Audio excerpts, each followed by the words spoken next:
avec Philippe Lavenu, qui est secrétaire régional d'Alliance Police Nationale pour l'Occitanie. Bonjour.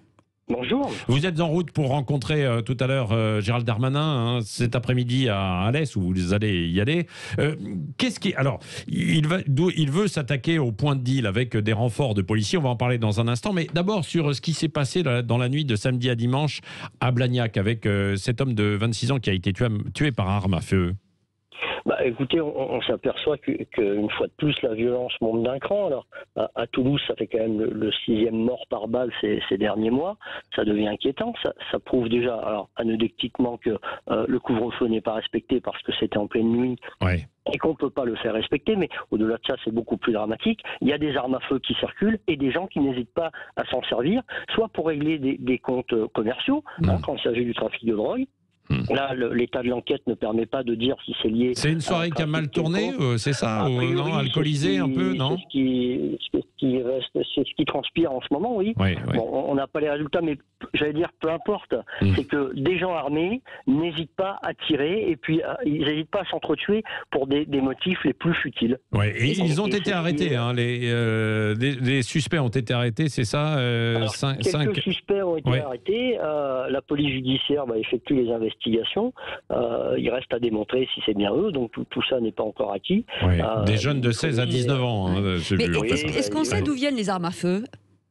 Justement, le problème, c'est ça, c'est qu'il y a une recrudescence de l'usage des armes à feu, des règlements de compte avec des armes à feu, ce qui prouve que les armes à feu circulent assez facilement sur le territoire français.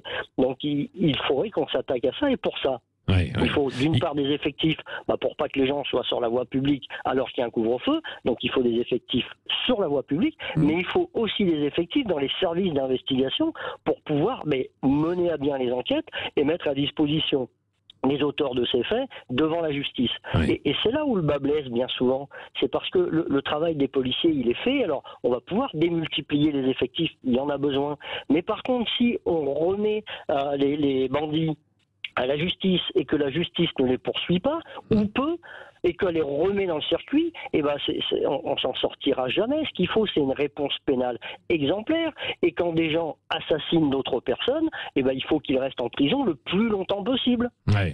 Mais qu'on comprenne bien, parce que vous êtes quand même policier, donc Philippe Lavenu, vous devez avoir une petite idée de la provenance quand même de ces armes, comme vous interrogez. Ça vient d'étranger.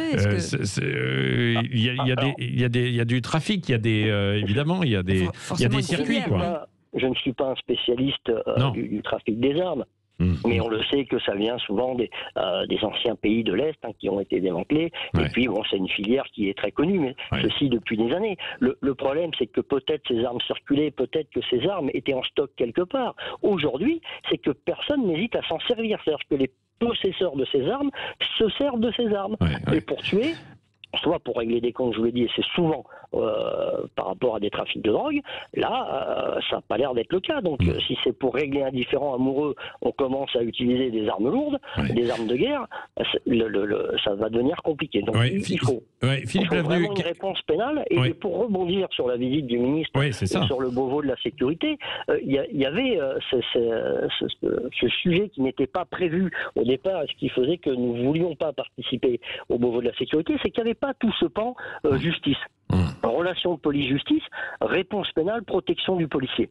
Et dans la réponse pénale, nous c'est simple, on demande un observatoire. Il y a des peines prévues par le code pénal, code de procédure pénale. Donc, peine prévue, vous verrez bien que à la peine prononcée par la justice, il y a déjà une différence. Et la pire des différences, c'est celle entre la peine prononcée et la peine réellement effectuée. Parce qu'avec les remises de peine, celui qui doit faire 15 ans, il est condamné qu'à 10, et une fois qu'on l'a condamné à 10, il en fait peut-être que 2 ou 3. Donc on le retrouve dans le circuit, et le gars, pourquoi il se gênerait? Il vient de tuer quelqu'un, il est accusé de trafic de drogue, allez, 4-5 ans après, il se retrouve dehors, et il recommence. Et là, il y a deux problèmes, c'est-à-dire que lui, il a ce sentiment d'impunité, en prison, il fait du sport, il s'instruit, Il en tire une certaine gloire. Et puis, il y a toutes les victimes qui ne comprennent pas pourquoi, 2 ou 3 ans après, l'assassin, le trafiquant, l'agresseur, il est dehors. Il le croise dans la rue. Donc, c'est pas que le ministre de l'Intérieur que vous attendez aussi, surtout, le garde des Sceaux, Dupond-Moretti, derrière, pour qu'il y ait de la fermeté, quoi. Mais tout est lié.